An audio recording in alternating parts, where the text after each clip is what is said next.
would like to teach a core sequence.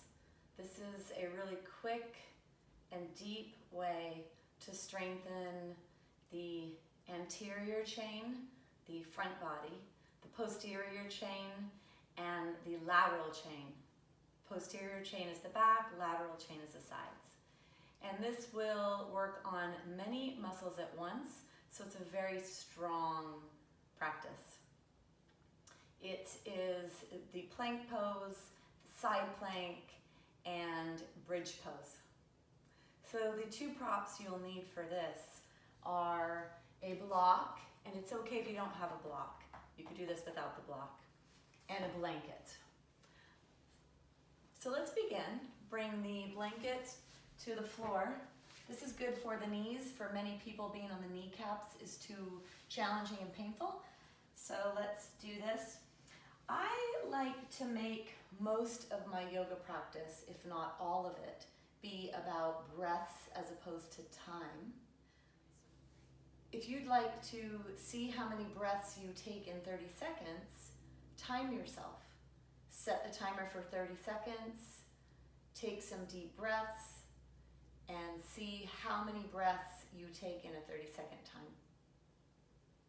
So let's first come on to the plank pose. Coming onto your knees, if you need to do a little warm up in your body, you can do a couple of cat and cows, moving through flexion and extension to warm up the back. And then bringing the arms directly underneath the shoulders is the best. Take the fingers, the pointer fingers forward, and then take the right foot back. Make sure all 5 toes touch and that you're not just on your big toe and your second toe.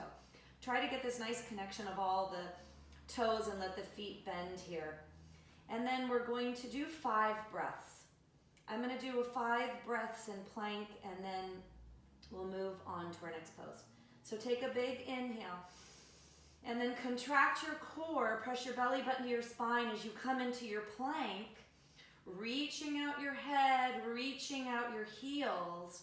5 deep breaths here.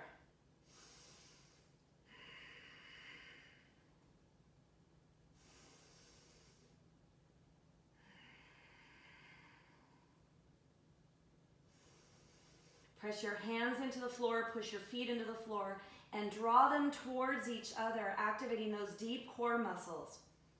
1 more breath.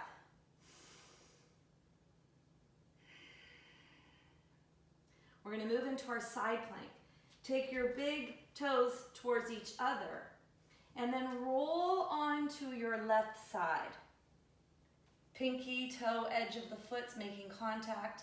Hand is on the waist, or arm is in the air, pushing away from the floor with the inner edge of the pinky. 2 more breaths here.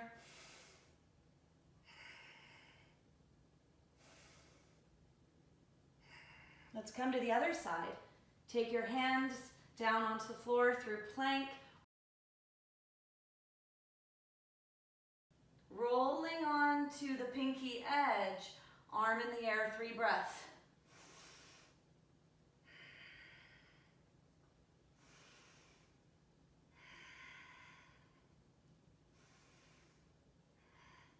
Let's bring yourself down. Bring the knees to the floor. Just take a break here in either puppy dog, which is keeping the tushy in the air, forehead on the floor, or all the way down into child's pose.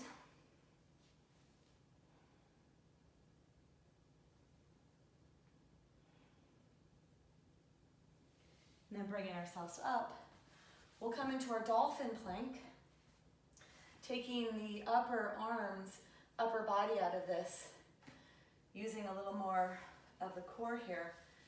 If you have a block, hold the block like this.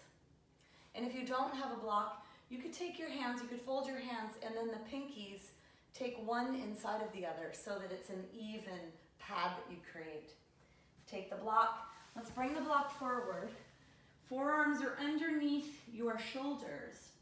This is a modification of plank pose. You could stay here or flip your toes under, bring yourself up. 5 breaths. Reaching back with the tailbone, reaching out of the crown of the head, lengthen your spine. And then activating, digging your elbows into the floor and your feet as you pull them towards each other. Make sure your back neck is nice and long.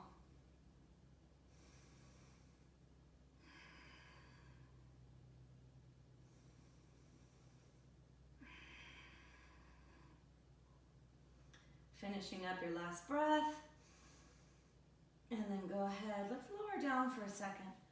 Taking a break here, folding your hands, wiggle pelvis back and forth, side to side.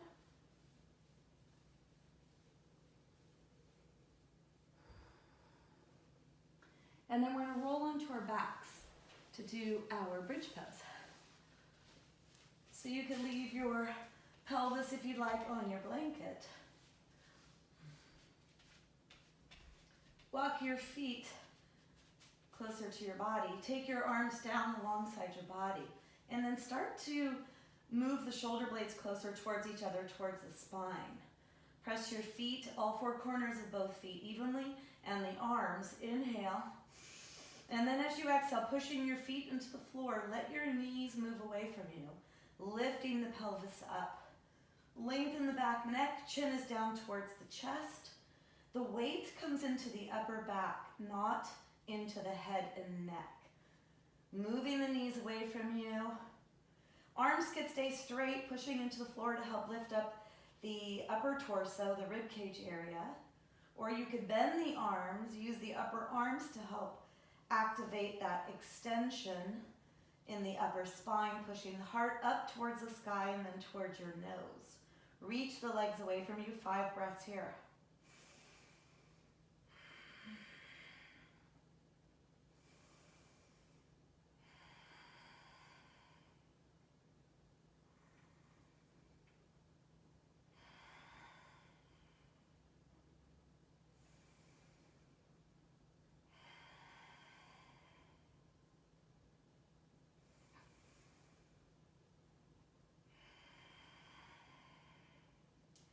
When it's time to come out of the bridge pose, take the arms down, allow the upper back to widen, and then press the vertebra into the floor one at a time.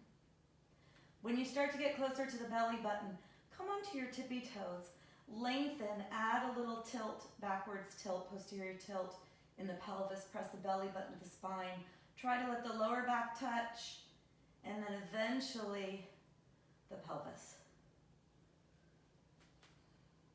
You could take your feet a little wider than hip distance. Allow the knees to fall in towards each other. Close your eyes. Deep breaths down to your belly.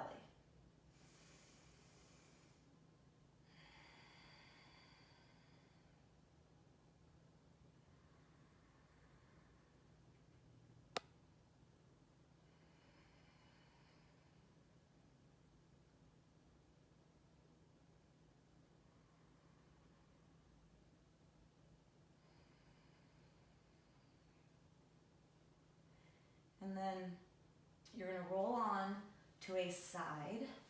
I usually have my students roll to the right side.